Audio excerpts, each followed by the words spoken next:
Hey everybody, welcome to episode 2 of Let's Talk Shop. Today you are in for a treat. And the reason why today's episode is a case study specifically into Paperchase. Now, Paperchase have semi-recently migrated from .co.uk across to their global.com website, and it's not been great. SEO performance is organic traffic is down, and as a result, chances are that sales have suffered online. So we're going to take a look under the hood of that website, under the hood of their migration using a few tools, explain it, walk it through and show you precisely the mistakes they have made. And the reason why I'm doing this is because if you are thinking about migrating, you can avoid making the same mistakes when you go through and switch across from your website to this other one. So episode 2 of Let's Talk Shop. Let's get into it. Can't wait to get started.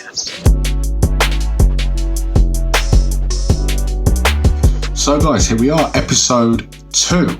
So, as we said, case study, Paperchase. So before I go and tear the arse out of the paperchase.com website, just something cool I want to share with you guys. So, Paperchase are doing a 50% off Heroes discount right now. Now, I am no way affiliated with this offer. I don't make any money from it. They haven't given me a plug or anything like that, but I just think it's a cool thing that they're doing right now. So if you work for the NHS, Armed Forces, you teach, and a bunch of other stuff, I'm sure, as well. 50% off, some really cool stationery. So yeah, I wanted to get that out of the way so it would help alleviate my guilt for shredding this site, but in the most professional way possible, of course. So today's episode is all about summarizing an SEO migration. So first of all, who are Paperchase? If you don't know, they are an online and high street retailer of stationery and stuff. They sell, greetings cards, writing stuff, notepads. You can see this is the kind of thing I'm really interested in, but they have a massive audience and they're pretty cool at that stuff. Also a disclaimer, yes, lockdown. I'm absolutely filming this in my bedroom. Never thought my bedroom would ever make it online, but it is. It's weird. We'll make it work. Don't worry. And yeah, so there's going to be kids in the background. There's going to be noise. I apologize. It's all part of the thing now. It's like, quarantine. It is what it is, right? So yeah, paperchase.com. So this episode is a particularly interesting one because normally when people do migration reviews, it's kind of like a comparison of a old website and a new one in a relatively short amount of time. It could be a couple of weeks, it could be a month, it could be, something like that. But this is years. Actually, yeah. So paperchase.co.uk migrated to paperchase.com back in August, September of 2018. And of course, now we're in April, about to go into May of 2020. So a good, almost 2 years between the date of the migration and now. But what I want to make clear in this episode is, they migrated some time ago and they've struggled. They have struggled to get anywhere near the organic visibility and SEO performance that they used to have. And this is why this is a really interesting episode, because what I want to highlight in this particular episode is that, a poor migration can sting you for years. And this is living proof of that. But equally, that it's not always the end of the world. Just because a migration happened and it's not been great doesn't mean it can't be fixed. So those two things I want to put out there. So if you're in this situation, you've migrated before, there's things you can absolutely check out years on, or if you're thinking of migrating, you can avoid these same mistakes that Paperchase have made. So enough waffle. Let's get into the cool stuff, what you came for, right? So the first tool I'm going to kind of jump into is Systrix. Now, I love Systrix. It's a really cool SEO tool, and I love it for a couple of reasons, which we'll get through into this. So what I've done today is built a quick, easy dashboard to try and highlight and showcase some of the data that I've pulled on Paperchase. So first things first, that kind of gave me a bit of a bad smell and me realize something's going on that is a bit weird here, is the number of links we have here to the two different domains, paperchase.co.uk and paperchase.com. Now, just to be clear, they've migrated from .co.uk to .com. So .co.uk has 91,000 links. .com has 19,000 links. And that's weird. When they've migrated from the old site to the new one, really the new domain should have more links than the old one. So that's kind of like, what's going on here? Something is weird. Something isn't quite right. Then digging a little further into the data, this is something I absolutely adore about Sistrix, and it's called the Visibility Index, if you've not used this tool before. This is a really cool graph if you work in-house and you have some key stakeholders that you need to try and help visualize a story or explain your point or justify a problem. Or equally to kind of show the progress you guys have been making. But if you work agency side, it can really help to try and add some transparency to the work you're doing for your clients. So what this is basically here is a comparative visibility index graph of paperchase.co.uk in blue versus paperchase.com in red. Now, the real cool thing I love about Sistrix is how far back the data can go. So here we have performance all the way back to August, so July, August of 2010, all the way up to as fresh as you like a week ago, actually 3 days ago. Well, I'm recording this now on the 30th of April. So really broad bandwidth of data, and you can see the whole sort of visibility index. So to very quickly explain what visibility index is, it's a really cool way of visualizing organic performance and organic visibility in a graph. So it kind of accumulates all the keyword rankings and all that real organic visibility in Google across a domain's lifetime. So as you can see right here, here's the really interesting bit. This is the crossover where paperchase.co.uk became paperchase.com. And as I said, August, September of 2018 is when that happened. And it doesn't take a genius to work out that since they've switched over to paperchase.com, they have not had the organic reach, if you like, of the old website.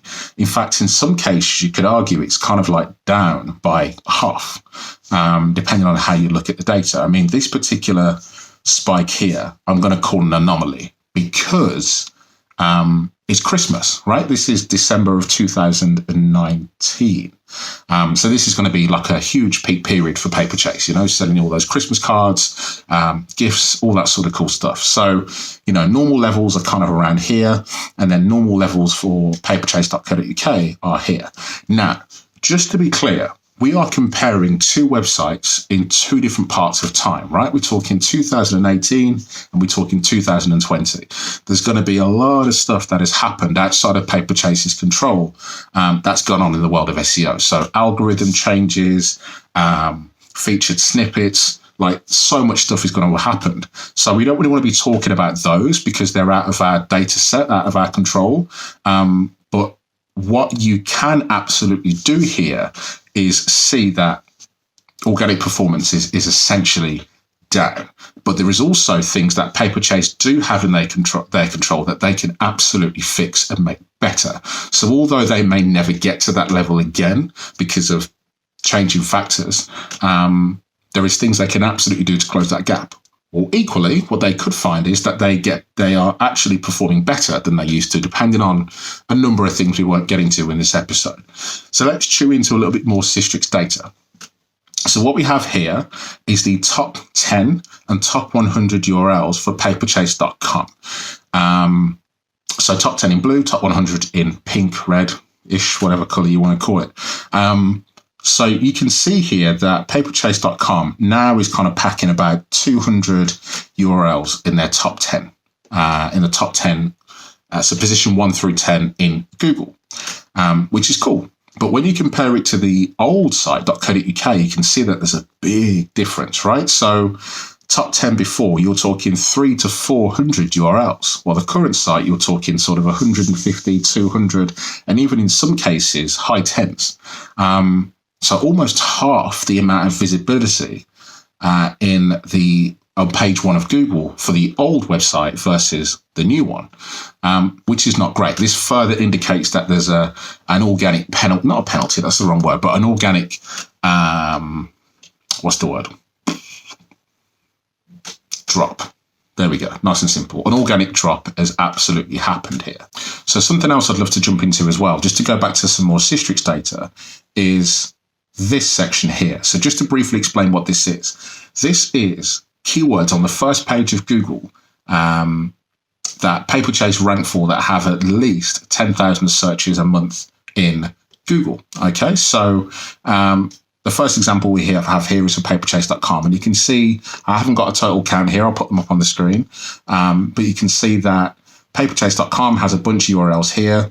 But more importantly is that paperchase.co.uk for the exact same report, just over a different date range, is considerably larger, right? Considerably larger. There's like probably a third more keywords here for .co.uk than there is .com, which again is more poignant. The dates I've used here are insignificant because for paperchase.com, the date I would have used is the 13th of April, which is like a week or two ago, right? Well, with paperchase.co.uk, I'd have done a week or two before the website got migrated. So to try and give it some sort of fair comparison, was as fair as you can be right now. But the point I want to ring true here is this just kind of echoes that the organic keywords, the commercial keywords that Paperchase will be ranking for aren't there anymore. They haven't got as many of them. The old website absolutely performed better in that respect compared to the new one. So let's go and take a look into the meat of this data and see what happens in the real world. So I want to give some love to Wayback Machine, and this is a tool I'm going to walk through real quick here. Wayback Machine is an incredible tool that I love, and it's part of any good SEO's toolkit, right? It's brilliant. You may have recognized the name, Paperchase. Yes, this is paperchase.com. Not now, but paperchase.com back in February of 2018. So Paperchase.com, of course, as we know it today, is the stationery site, right? We've seen that just here. But this was Paperchase.com back in 2018. And there's an important point here because this shows that Paperchase.com as a domain had history. It had things going on way before Paperchase bought that domain and made it a website. But even more importantly, they're not even on the same page as far as topic or content. So if we just read into what Paperchase was a couple of years back, right? It's very much in the medical space. So 25 million references, medicine, old medicine, unveiled technologies, and so on and so on and so on. It's a little bit vague, but it's quite clear it's not in, cards and pens and stuff. It's definitely more aligned towards medicine. For sure. So there's clearly a clash of topic here, and I haven't looked into this. For this episode, it's kind of out of the scope. But if you're in a situation where you're migrating to a brand new domain that may or may not have history, then Wayback Machine is a great way to check. But also, go away and use an SEO tool like Systrix or whatever tool you want to use to go and find any backlinks that domain that you're moving to may have, because you may find there's some really dodgy stuff that went on some years ago, whether it was kind of like really cheap spun articles, backlink into this site, some dodgy kind of crappy SEO stuff that may have happened. And I haven't checked, so I can't confirm or deny whether that's the case for this paperchase.com domain before Paperchase bought it. But this could absolutely be some of the underlying reason why paperchase.com is not ranking anymore as well as the old paperchase.co.uk website. But that's not the only reason. That's kind of like a smallish issue. Let's talk about some of the real meaty, tangible stuff that we can categorically say is absolutely having an impact. So let's take a look real quick at something else. So staying with Wayback Machine for a moment, I want to show you this. Now, this looks like just a wall of text, right? And I guess as it is right now, that's exactly what it is, but it's gold. So what this allows you to do is to basically take a scraping of or get data out of the Wayback Machine API. Now, that sounds silly complicated. I'm no developer, but I promise you it's really simple. But what it basically allows you to do is grab snapshot URLs from the Wayback Machine API, given some parameters. So just to walk you through this URL here that I've ran. So web.archive.org, of course, is Wayback Machine's URL.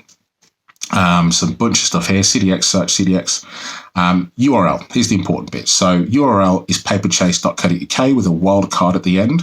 And that's just basically saying any URL that starts with, any URL that starts with the domain paperchase.co.uk. So anything after .co.uk. I want it to be output to me as a text file, and I want you to give me all the URLs from 2010 to 2018 that it has in its index. Now, this is really, really quite cool. Because what it allows you to do is take all of the URLs that Wayback Machine has for a website and then crawl those URLs to see if they've been migrated successfully. And this is really quite powerful. This is a really cool way at scale to basically double check and see whether your migration has been successful. Taking a bunch of URLs that Wayback Machine has for your old site and you're putting them across to your new one. Sounds pretty cool, right? It is. So what I'm going to do is put a link to a really, really powerful, follow step-by-step, really cool resource to Exposure Ninja, which gives you an article which will walk you through exactly how to use this data and basically turn it into a spreadsheet. Really, really cool, nice and easy. So what I've done with this data here, as I've said, is bring it across into a spreadsheet, which looks like this. So it's a bunch of URLs at the moment. The only thing we're really interested in for this particular webinar is column C. And column C contains all of the URLs that Wayback Machine had in its index for that criteria we gave it. Now we're going to take all of that and pass it into a crawler, an SEO crawler. So for this example, I'm going to use Screaming Frog, but you could use Screaming Frog, you could use Sitebulb, I love that too. You could use Deepcrawl, another really cool crawler, whatever flavor of SEO crawler you want to use. Go ahead and make it happen. But the important point is I've taken those URLs from Wayback Machine, I've thrown them in Screaming Frog, and I've crawled them. Now, I haven't crawled all of them because, one, they're not a paying client yet, and two, there's no need to crawl the entire site. I've got some really good insights into their migration already. So the important thing we can see here, there's loads of really cool data, but I promise it'll end up taking another hour, and you're not going to be here for an hour and it's going to get boring. But what I wanted to focus on is some of the real poignant things here. One is that every URL that I queried, remember there were paperchase.co.uk URL. So every paperchase.co.uk URL that I crawled redirected successfully to paperchase.com. Tick in the box. Sounds good. But the problem starts to unfold where after the first redirects. So going from paperchase.com to another URL.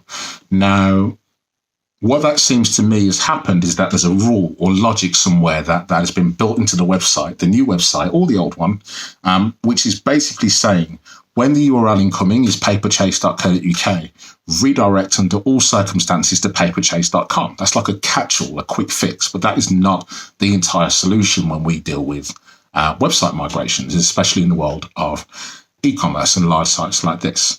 But what I've managed to dig out is that of the URLs that I crawled, 586 of them have generated 404s. So that's 586 URLs that have not been migrated properly. As I would expect, a bunch of them are 3.0, redirected 3xx, 301 in this case, which is great. And, this is just a bunch of URLs that did work and resolved and went to a good destination, which is cool. But what I have found is some standout URLs that are causing massive problems. And I'm going to jump to those real quick. So going back into Systrix for a second, let me show you this. So Systrix has a broken links report, which is really quite cool. So what it does is you punch in a domain, in this case, paperchase.co.uk, which is the old website, of course, that they moved from. And I've gone to links in the reports and then broken links. And what it does is goes away and does some magic and then gives you some really cool data. But here's something really quite special. We have a URL here, paperchase.com/en-gb. Now, Paperchase, if you are listening to this, this is the single biggest thing you can change to rectify a really big problem in your SEO migration. Okay? And there's a chance that someone has made a mistake, a really, really small typo, which has cost you a decent chunk of SEO authority. And I'll show you what I mean. So if I go here and I go to the homepage of paperchase.com, you can see in this URL here that we have en_GB, which is the UK site. And then we have en_US for the United States website. Simple enough. But what looks like has happened is someone has created a redirect or a redirect rule or some logic that is redirected to en-GB, not _GB. Like the worst typo ever for this website, because it's cost them a lot of equity. But get this, their old Paperchase homepage, paperchase.co.uk/page/home, which has 1,858 links from 82 different domains, is pointing to the new homepage, but wrongly typed, which means it's causing a 404.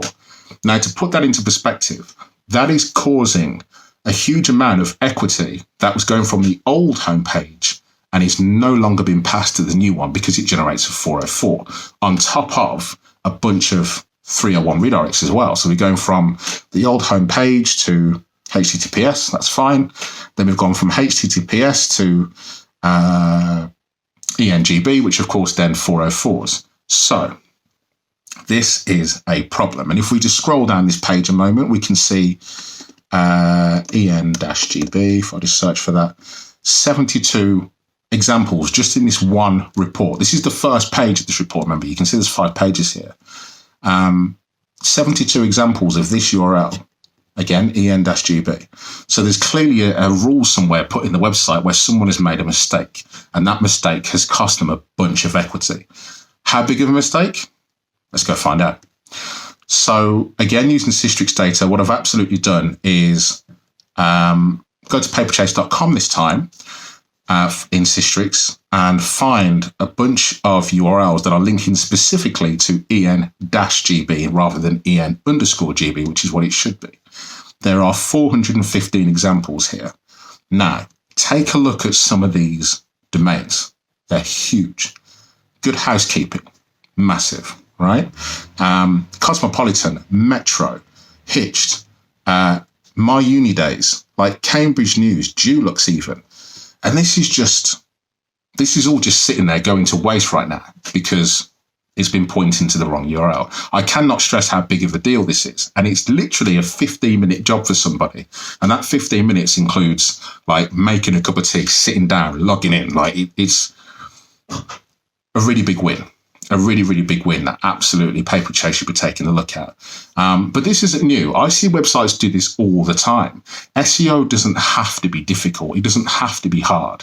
And it doesn't have to take forever, right? This is a clear point that I'm trying to make here. But let's think about this outside of the world of outside of the world of SEO for a moment and think about UX and conversion rate optimization. Of course, it's an e-commerce site. So we've just now spoke about how many URLs or how many links are pointing to a broken homepage URL. Like, imagine the experience. Imagine going from Good Housekeeping to this page. Imagine going from the Metro to this page. It doesn't look good. It doesn't feel good. It feels, well, it is, but it feels broken. It feels disjointed. It ruins the experience. It kind of removes some of the trust and maybe adds a bit of anxiety for users because this page doesn't exist. I'm supposed to be on the home page, right? This is not good. This will be costing them sales. This will be costing them conversion, right? This will be hurting their conversion optimization. But, you know, how many people are going to be seeing this page every single day and month and maybe even across the year just simply because of a poor redirect? Now, I wasn't going to put this in this episode, but it's really, really important. In Google Analytics, there is a way in which you can track how many times a 404 page triggers. And more importantly, how much money it potentially may be costing you. So I'm going to just double check and see if it can be done on this website. So if I just look for the meta title, as we can see here. Okay, so yes, it can be done, and I'll explain it briefly. So title 404 not found. So what's happening here is every single 404 that this website generates gives you a static title, which is perfect in this example because out of the box, Google Analytics will store a page title, which means you can build a custom report or a dashboard or whatever it is you want to build that will capture whenever your title is 404 not found. So this means you will be able to capture not only which pages are 404ing, but secondly, how many users, how many visits, and how many sessions are triggering those 404s. So I imagine for this one specific URL, it's going to run into the thousands, the high thousands. So then you have a case to be in a situation where first you have visibility, and second of all, you can prioritize the fix and make it happen. And that's something you can build really quite quickly. Again, it will take you 5 to 10 minutes in Google Analytics to knock up a report like that, right? Really quite powerful stuff. So yes, that can be built in Google Analytics. So yeah, there's a lot of stuff going on here and a lot of stuff that is wrong, a lot of stuff that is broken. I guess one last thing to talk about is, look, 404s are a real thing. They're a reality. It's just how the internet works. In the world of e-commerce, especially, 404s are probably going to happen all of the time. So in situations like this, if you can't necessarily address the fix straight away, then what you absolutely may try and take a look at is improving the 404 page to improve the experience. So is there any categories you could put here? Absolutely. Because all that happens by clicking let's try again, for example, on this website, is it will take you to the actual homepage, right? Which isn't necessarily great. What products could they add here? What categories could they add here? If you've been in a situation where you had a couple pages across a session, or if you're a known user of Paperchase, they could absolutely personalize this 404 with products that you recently buy, brands that you're interested in, reorder previous orders, maybe even just a prompt to log in. And equally, if you don't have any history, if you're like a cold hit on a 404 page with no history at all, like many people will be, then there's no reason why you can't merchandise this.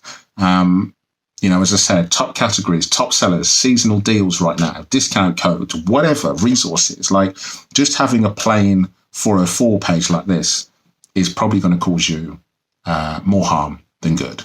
So that's kind of a wrap on this episode, guys. I'd love to kind of go into some more data and kind of show you more things that are wrong with this site, but I don't want to bloat this entire site out, and I think I've made the point clear. So to reiterate that again, and just to look at the raw data here, Paperchase migrated from .co.uk to .com 2018, and the point I'm trying to make here is even almost 2 years on, it hasn't recovered.